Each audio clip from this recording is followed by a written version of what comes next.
Jadi ibadah juga satu jalan untuk menemukan cahaya nur. Ya cahaya primordial, cahaya sejati kan yang Nur Muhammad sama hakikat Muhammadiyah. Ya meskipun NU nggak usah nyari hakikat Nahdlatul Ulama.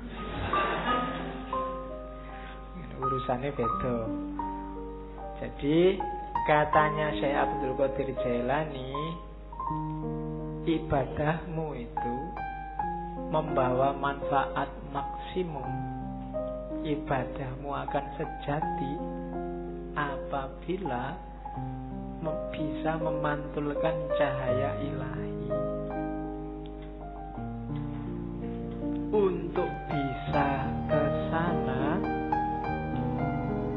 hatinya, jiwanya harus bersih.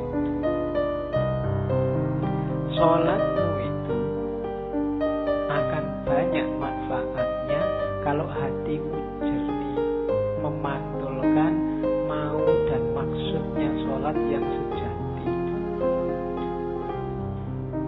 Kenapa selama ini ibadah kita rasanya kok formalitas, tidak ngefek sama sekali dengan kehidupan kita? Karena kita ada dalam kegelapan. Orang yang gelap itu kan tidak kelihatan apa-apa. Sejatinya yang dia lakukan dia tidak paham, hakikat yang dia pahami, yang dia jalani juga dia tidak ngerti. Kenapa begitu? Karena hatinya gelap. Akalnya mungkin masih jalan, masih cerdas, bisa ngeritik sana, ngeritik sini, bisa ngomongnya kelas tinggi, tapi hidupnya sehari-hari tidak mencerminkan yang diomongkan, tidak mencerminkan yang diceramahkan kemana-mana. Kenapa begitu? Ya kalimatnya hanya berhenti di mulut. Hidupnya sendiri bukan cerminan itu. Kenapa kok hidupnya tidak jadi cerminan? Karena hatinya gelap.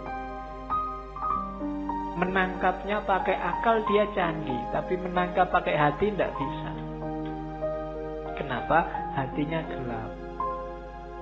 Nah, maka di antara syaratnya ibadah biar maksimum manfaatnya, singkaplah kegelapan hati. Bersihkan hatimu.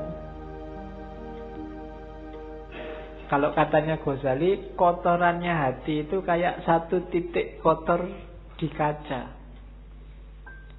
Kalau masih awal-awal, segera kamu bersihkan, mudah. Tapi kalau kamu biarkan lama, apalagi terus ditambah kotoran lagi, tambah kotoran lagi, lama-lama gelap dan membersihkannya susah. Akhirnya yang gelap pun kamu anggap terang, karena kamu nggak pernah ngerti terang. Jadi yang jelek kelihatannya jadi bagus. Kenapa? Karena belum pernah lihat cahaya yang baik, cahaya kebaikan. Sehingga yang jelek inilah dianggap inilah yang bagus. Kenapa begitu? Karena batinnya sudah gelap. Ya semakin mengerakkan, membersihkannya tambah susah. Apalagi sama orang pinter. Orang pinter itu barang salah dia bisa muter-muter jadi benar. Sudah jelas-jelas ada buktinya, kadang-kadang ada CCTV-nya, masih bisa bikin alasan biar benar. Itu jagonya akal, menunjukkan canggihnya akal, tapi sekaligus menunjukkan gelapnya hati. Hati itu tidak bisa dibohongi. Hati itu kalau salah dia akan bilang salah, kecuali dia sedang gelap.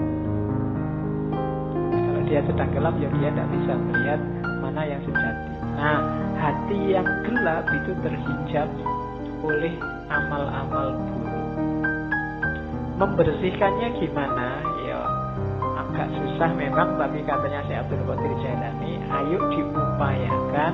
Yang pertama apa? Cari pengetahuan. Ilmunya harus banyak dulu. Ilmu apa? Ya yang berhubungan dengan pembersihan batin tadi. Cari ilmunya dulu, jangan ngawur. Nanti membersihkan hati pakai paranormal, membersihkan hati pakai apa? Tidak. Pengetahuan dulu, cari ilmunya dulu. Kalau sudah dapat ilmu, diamalkan ilmunya dengan usaha, dengan keberanian. Tidak ada gunanya ilmunya numpuk, ngaji sampai sesi 140 sekian, tapi tidak ada satupun yang diamalkan. Hidupmu tidak naik-naik kualitasnya. Ada pengetahuan, amalkan. Setelah itu, gunakan ilmumu untuk menaklukkan egomu. Tadi, menaklukkan dirimu. Dirimu harus ada di bawah kendali hati yang jernih, yang bercahaya. Akalmu jadikan pendukungnya. Akal ini bisa dibawa ke utara, bisa dibawa ke selatan. Akal ini pasukan yang paling kuat. Kalau kamu pakai mendukung kebaikan, ya dia kuat. Kamu pakai mendukung kejahatan, dia kuat juga. Anggota DPR itu orang pinter-pinter semua. Dan akalnya bisa kompak untuk mendukung sesuatu yang jane ya wis kelihatan keliru, tapi bisa dibikin argumen macam-macam seolah-olah benar. Itu akal. Sebentar lagi mungkin perang Korea sama Amerika. Banyak yang tidak setuju perang. Antara yang setuju perang dan yang tidak setuju perang punya argumen semua, masuk akal semua. Itu akal. Kemarin waktu pilkada Jakarta, yang pro Ahok pakai akalnya juga, yang anti Ahok pakai akalnya juga. Itu akal.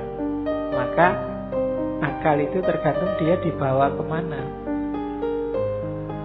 Yang bisa menemukan yang sejati itu hati, kolbu. Cuma kolbu yang bisa menangkap cahaya, karena dia tidak mencari keluar tapi memantulkan yang di dalam.